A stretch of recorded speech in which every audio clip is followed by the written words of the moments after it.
சின்னஞ்சிறு சின்னஞ்சிறு ரகசியமே, சின்னஞ்சிறு சின்னஞ்சிறு ரகசியமே,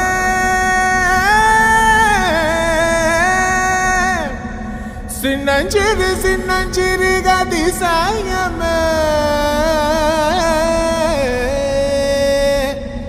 சின்னஞ்சிறு விரல் கொண்டு.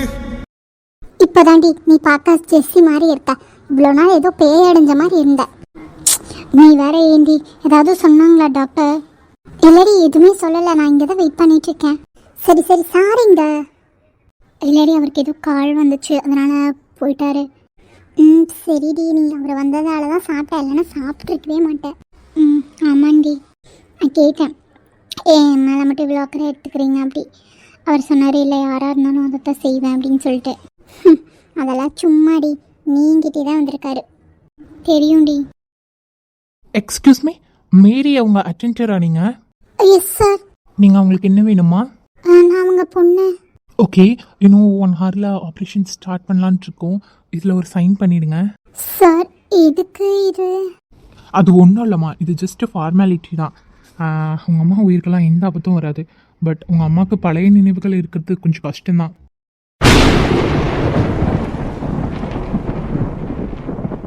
சார் ஆமாம்மா, கொஞ்சம் ஹெட்டில் heavy injury.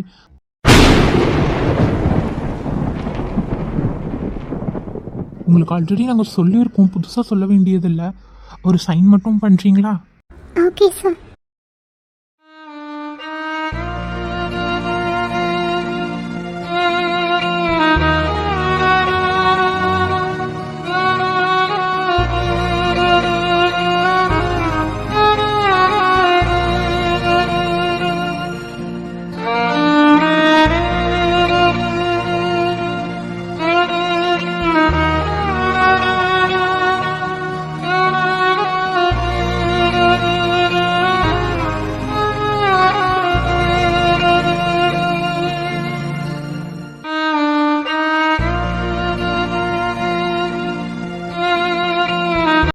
Jessie please Kavya, please please என்னை விட்டு கொஞ்ச நேரம் என்னை விட்டு, நான் தனியாக இருக்கணும். ஜெஸ்ஸி கொஞ்சம் இந்திரி. ஜெஸ்ஸி நீயே இப்படி பண்ணால் என்ன பண்ணுறது? என்னால் முடியாது காவ்யா, ப்ளீஸ் ப்ளீஸ் என்னை விட்டு தாராவை ஃபோன் பண்ணி வர சொல்லு. சரி, நான் அவளை வர சொல்கிறேன், நீ முதல்ல எந்திரி. என்னை விட்டு நான் சொல்றேன்ல. கருவினில் என்னை சுமந்து தெருவினில் நீ நடந்தா, தேரினில் ஊர்வலமே அம்மா, பூச்சாண்டி வரும்போது முந்தானை திரை போர்த்தி. காவ்யா என்னாச்சு? டாக்டர் என்ன சொன்னாங்க? தரா அது வந்து ஜெஸ்ஸி ஜெஸ்ஸி என்ன பண்ணிட்டு இருக்க நீ? ஜெஸ்ஸி தரா தரா தரா அது வந்து உங்கள் அம்மாவுக்கு ஆப்ரேஷன் பண்ணாலும் பழைய நினைவுகள் இருக்குமான்னு தெரிலன்னு டாக்டர் சொல்லிட்டாங்க.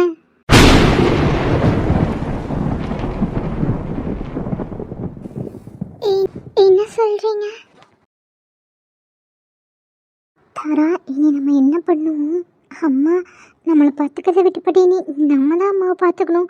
காலேஜ் போவோமா இல்லை நீ ஆஃபீஸ் போவியா? அம்மா பார்த்துப்போமா? என் நினைவே இல்லை அம்மாவுக்கு. பழசெல்லாம் நினைவு இருந்தால் தானே எப்பவும் போல அம்மா இருப்பாங்க. இங்கே பாரு ஜெஸ்ஸி, நீ இதுக்கெல்லாம் அழக்கூடாது சரியா? நான் இருக்கேன்ல, பார்த்துப்பேன். உங்ககிட்ட ஒன்று சொல்லணும் ஜெஸ்ஸி. என்ன? நான் அதி சாரை கல்யாணம் பண்ணிக்க போகிறேன்.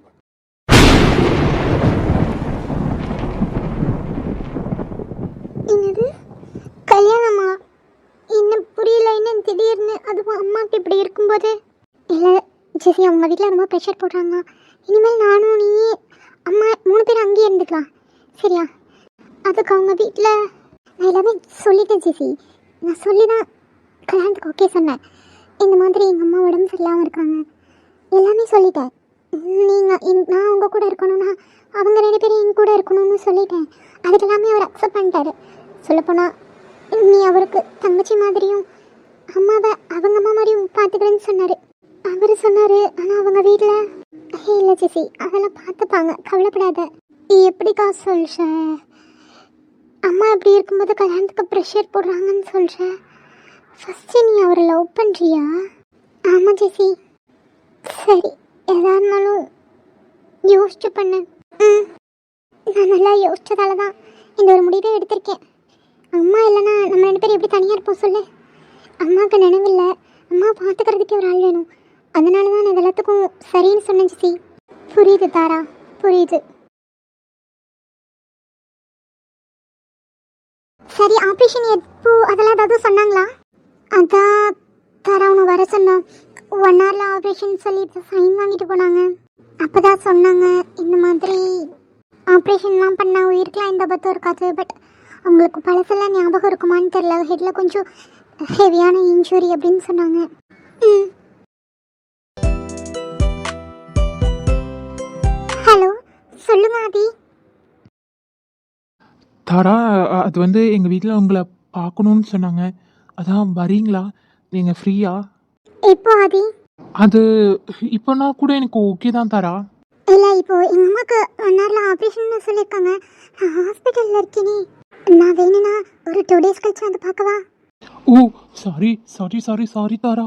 எனக்கு நீங்கள் எங்கே இருக்கீங்கன்னு தெரியாமல் இப்படி சொல்லிட்டேன். I'm so sorry. It's okay Aadhi. இந்த ஹாஸ்பிட்டல் நானும் வரவா? பரவாயில்ல ஆதி, மேனேஜ் பண்ணிப்போம். என்ன தாரா, நீங்களும் உங்கள் தங்கச்சி மட்டும்தான் இருக்கேன்னு சொல்கிறீங்க. அப்புறம் மேனேஜ் பண்ணா எப்படி? சொல்லுங்கள், எந்த ஹாஸ்பிட்டல்னு நான் வரேன். DP hospital. ம், இப்போ தான் ஆப்ரேஷன் ஸ்டார்ட் பண்ணுறாங்களா? இன்னும் பண்ணல ஆதி. 1 ஹவர் சொல்லியிருக்காங்க. ஓகே ஓகே, ஒரு 10 மினிட்ஸில் வந்துடுவேன். எங்கள் வீட்டு பக்கத்தில் தான். நீங்கள் ஃபீல் பண்ணாதீங்க, வந்துடுறேன். ஓகே ஆதி.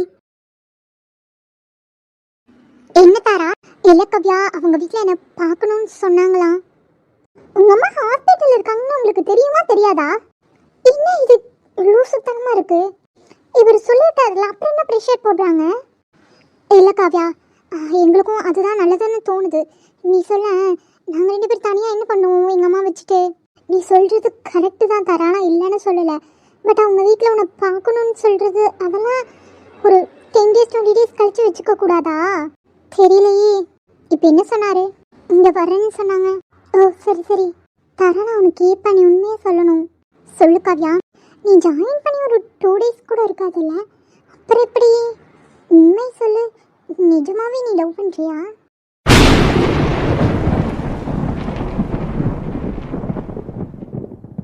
தாரா, ஆமாம் ஆமாம் காவ்யா, எனக்கு அவரை ரொம்ப பிடிச்சிருக்கு.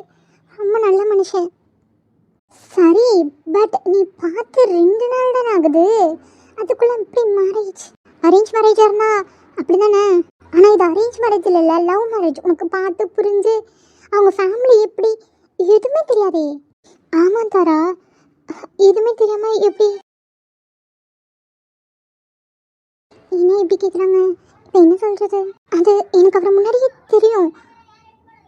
ஃபஸ்ட்டு எப்போ தெரியும்? எப்படி தெரியும்? என்ன நீங்கள் இப்படி மாற்றி மாற்றி கொஸ்டின் கேட்டுட்ருக்கீங்க? எனக்கு பிடிச்சிருக்குன்னு சொன்னால் உங்களுக்குலாம் என்ன, நான் இப்போ பண்ணிக்கக்கூடாதுன்னு சொல்கிறீங்களா? என் வாழ்க்கை எப்படி பண்ணாலும் ஓகே, அப்படி தானே? எனக்கு பிடிக்காத ஒருத்தவங்கள நான் கல்யாணம் பண்ணிக்கணும் அப்படிலாம் யோசிக்கிறீங்களா நீங்கள்? இன்னொரு லூஸு மாதிரி பேசுகிற. இப்போ எப்படி பேச சொல்கிறேன்னா, எனக்கு எனக்கு ஒருத்தவங்களை பிடிச்சிருக்குன்னு சொல்கிறேன். நீங்கள் 2 பேரும் கொஸ்டின் மேலே கொஸ்டின் கேட்குறீங்க. தரா, நீ பிடிச்சிருக்குன்னு சொன்னதை கொஸ்டின் கேட்கல. இப்போ அம்மா ஹாஸ்பிட்டல் இருக்காங்கன்னு சொல்கிறது தான் நாங்கள் கேட்குறோம். இங்கே பாரு, எனக்கு அவரை பிடிச்சிருக்கு, எனக்கு அவ்வளோ தான் தெரியும். கல்யாணம் பண்ணிக்க போகிறேன். நீங்கள் 2 பேத்தையும் கூட்டிகிட்டு போக போகிறாங்க. அங்கே நான் தான் பார்த்துப்பேன். எனக்கு அவ்வளோதான் தெரியும். அதுக்கு மேலே என்ன கொஸ்டின் பண்ணாதீங்க ப்ளீஸ். உன் அக்கா என்னடி இப்படி சொல்கிறா? விடுடி, அவள் எது பண்ணாலும் எங்கள் நல்லதுக்காக தான் இருக்கும். நல்லதுக்கு தான், பட் விடு காவ்யா. இப்போ அதெல்லாம் கேட்டால் அவளும் ஆல்ரெடி டென்ஷனில் தான் இருக்கா. அவளுக்கும் இருக்கும்ல. இப்போ அதெல்லாம் கேட்டால் அவ்வளோ டென்ஷன் ஆகிடுவா. விடு, எதாக இருந்தாலும் அப்புறம் பேசிக்கலாம். சரி. Excuse me sir. ஆப்ரேஷனுக்கு எல்லாமே ரெடி பண்ணிட்டோமா? உங்கள் அம்மாவை ஆப்ரேஷன் தேட்டருக்கு கொண்டு போயிட்டோம். இன்னும் ஃபியூ ஹார்ஸில் ஆப்ரேஷன் முடிஞ்சிரும். கண்டிப்பாக சக்ஸஸ் ஆயிரும். யாரும் ஃபீல் பண்ணிட்டு இருக்காதீங்க. Okay sir. சரி தாரா, டாக்டர் சொன்னதை கேட்டல, எதுவும் ஆகாது. அம்மா நல்லபடியாக வருவாங்க. சீக்கிரம் உங்களுக்கு நினைவும் திரும்பி வரும். சரியா? சரி தாரா. ஆமாம், உங்கள் 2 பேர்த்து கூட உங்கள் அம்மா எப்பவும் போல ஜாலியாக இருப்பாங்க. வேணா பாருங்களேன். தாரா, ஆதி, உன்னை எதிர்பார்த்துதான் என் இதயம் வாழ்ந்ததோ, தன்னை அறியாமலே உன்னை அது சேர்ந்ததோ இல்லை இனி ஏதுமென்று வாடி நின்ற போதிலே முத்துமணி தேரில் என்னை ஏற்றி வந்த வள்ளலே ஒரு வார்த்தையில் என்னை உறவாக்கினாய் உன் உறவென்பது யுக யுகந்தனை கடந்தது தானே உன்னை போல ஒருத்தரை நான் பார்த்ததே இல்லை ஓ உசர பார்த்து வானம் கூட குறுகுமே